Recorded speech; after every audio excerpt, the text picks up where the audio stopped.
Hi friends, ಇವತ್ತು ನಾನು hotel ಸ್ಟೈಲಲ್ಲಿ ಸಾಗು ಮಾಡ್ತಾಯಿದ್ದೀನಿ. ತುಂಬ ಟೇಸ್ಟಾಗಿರುತ್ತೆ ಇದು. ಇಲ್ಲೊಂದು ಪಾತ್ರೆಗೆ ನಾನು ತರಕಾರಿನ ಹಾಕುತ್ತಾ ಇದ್ದೀನಿ. ಇಲ್ಲಿ ನಾನು ಕ್ಯಾರೆಟ್, ಬೀನ್ಸು, ಬಟಾಣಿ, ನವಿಲುಕೋಸು ಎಲ್ಲ ತೊಗೊಂಡಿದ್ದೀನಿ. ನಿಮಗೆ ಇಷ್ಟ ಬಂದ ತರಕಾರಿನ ತೊಗೋಬೋದು. ಇದಕ್ಕೆ ನಾನು ಒಂದು ಈರುಳ್ಳಿನ ಹಾಕೋತಾ ಇದ್ದೀನಿ. ಹಾಗೆ 2 ಟೊಮೆಟೊನು ಇದಕ್ಕೇ ಹಾಕೋತಾ ಇದ್ದೀನಿ.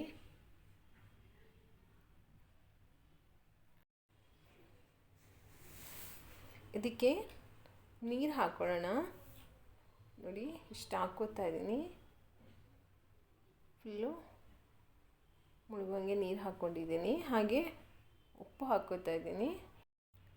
ಹಾಗೆ ಒಂದು ಅರ್ಧ ಸ್ಪೂನ್ ಆಗುವಷ್ಟು ಅರಿಶಿನೂ ಹಾಕೋತಾ ಇದ್ದೀನಿ. ಇದನ್ನು ನಾನು ಬೇಯಿಸ್ಕೊಂಡಿರ್ತೀನಿ. ಇಲ್ಲಿ ಒಂದು ಬಾಣಲಿನ ಬಿಸಿಗಿಟ್ಟಿದ್ದೀನಿ. ಇದಕ್ಕೆ 1-2 ಸ್ಪೂನ್ ಆಗುವಷ್ಟು ಎಣ್ಣೆ ಹಾಕ್ಕೊಂಡಿದ್ದೀನಿ. ಇದಕ್ಕೆ ನಾನು 1 ಕ್ಯಾರೆಟ್ನ ಕಟ್ ಮಾಡಿ ಹಾಕೋತಾ ಇದ್ದೀನಿ. ಇದನ್ನು ಚೆನ್ನಾಗಿ ಫ್ರೈ ಮಾಡ್ಕೊಳ್ಳೋಣ. ನೋಡಿ, ಇದು ಫ್ರೈ ಆಗಿದೆ.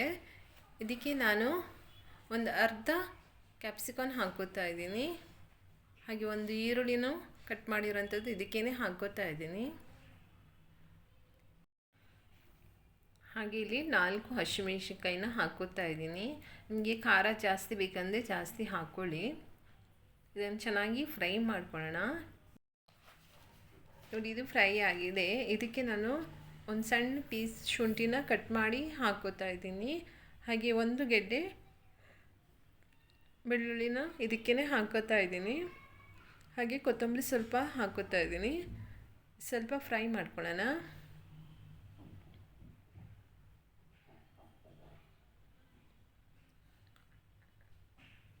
ನೋಡಿ, ಕೊತ್ತಂಬರಿ ಎಲ್ಲ ಫ್ರೈ ಆದಮೇಲೆ ಇದಕ್ಕೆ ನೋಡಿ 1 ಬೌಲ್ ಆಗುವಷ್ಟು ಕಾಯಿ ತುರಿನ ಹಾಕೋತಾ ಇದ್ದೀನಿ.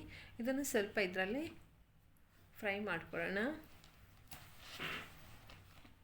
ಈ ಥರ ಫ್ರೈ ಮಾಡೋದ್ರಿಂದ ಒಳ್ಳೆ ಟೇಸ್ಟ್ ಬರುತ್ತೆ. ನೋಡಿ, ಇದೆಲ್ಲ ಫ್ರೈ ಆಗಿದೆ. ಇದನ್ನು ನಾನು ಇವಾಗ ತಣ್ಣಗಾದ್ಮೇಲೆ ಮಿಕ್ಸಿ ಜಾರಿಗೆ ಹಾಕೋತಾ ಇದ್ದೀನಿ. ಎಲ್ಲನೂ ಇದಕ್ಕೇ ಹಾಕ್ಕೊಂಡು ರುಬ್ಕೋಬೇಕು. ಇದನ್ನು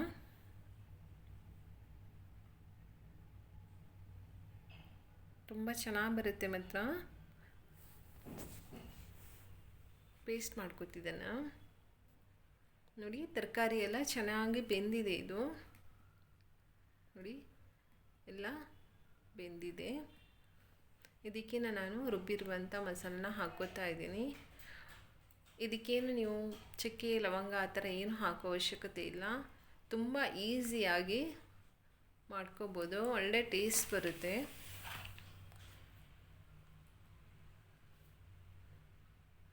ಏನು ಗರಂ ಮಸಾಲ ಏನು ಹಾಕೋಕ್ಕೆ ಹೋಗಬೇಡಿ. ಹಾಗೆಯೇ ತುಂಬ ಚೆನ್ನಾಗಿರುತ್ತೆ. ಇದು ಚೆನ್ನಾಗಿ ಬೇಯಲಿ. ಇದು ಇದರಲ್ಲೇ ನಿಮಗೆ ಎಷ್ಟು ಗಟ್ಟಿ ಬೇಕೋ ಅಷ್ಟು ನೋಡ್ಕೊಂಡು ಇಟ್ಕೊಳ್ಳಿ. ನೋಡಿ, ಇದಕ್ಕೇ ನಾನು ಕ್ರೀಮ್ನ ಹಾಕೋತಾ ಇದ್ದೀನಿ. ನಿಮಗೆ ಇದ್ದರೆ ಹಾಕ್ಕೊಳ್ಳಿ, ಇಲ್ಲಾಂದರೆ ಪರವಾಗಿಲ್ಲ. ಹಾಗೆ ಸ್ವಲ್ಪ ಬೆಣ್ಣೆನೂ ಹಾಕೋತಾ ಇದ್ದೀನಿ. ಒಳ್ಳೆ ಟೇಸ್ಟ್ ಕೊಡುತ್ತೆ ಇದು. ನೀವು ಮೊಸರು ಹಾಕೋಬೋದು. ಇದನ್ನು ಸ್ವಲ್ಪ ಕುದೀಲಿ. ಇದು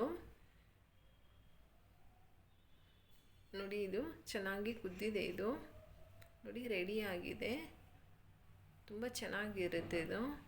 ನೀವು ಇದನ್ನು ಮನೆಯಲ್ಲಿ ಟ್ರೈ ಮಾಡಿ.